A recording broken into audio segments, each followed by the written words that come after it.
Certains disent David Lisnard, c'est le Milley français. Vous êtes le Milley français, Non. David Lisnard? Écoutez, j'essaie d'être le David Lisnard français et canois. Non, je vous dis ça parce que lui, la tronçonneuse, il tranche dans les dépenses publiques. Il faut aller jusque-là.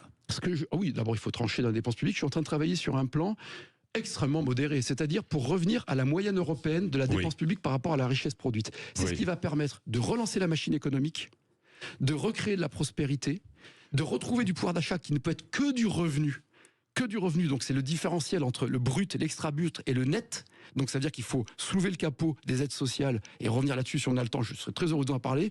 Et donc c'est pas une finalité la réduction des dépenses. C'est aujourd'hui devenu une modalité obligatoire pour retrouver du service public, pour qu'il y ait plus de policiers, pour qu'il y ait plus d'infirmiers, pour qu'il y ait plus d'enseignants. Il faut qu'il y ait moins de bureaucrates. C'est-à-dire ceux qui détournent l'argent public des missions exécutives.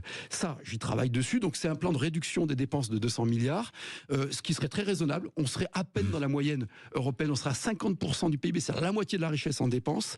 Mais ce que je puis vous dire, c'est que dans ma vie, dans le privé, dans le commerce et dans les entités qu'on m'a confiées, y compris en mairie, dans une ville où, je répète à chaque fois, un taux de pauvreté bien supérieur à la moyenne nationale, contrairement à ce que les gens croient de l'extérieur, une ville qui est compliquée, qui est complexe, on a réduit la dette de 76 542 000 euros en 10 ans. On va baisser le foncier bâti cette année de 3,6%, la fiscalité.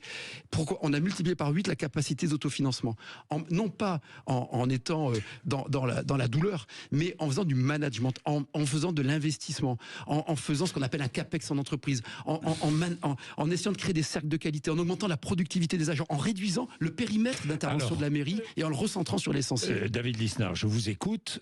Comme un artisan fait, comme un commerçant fait, comme tous les gens normaux. Je comprends.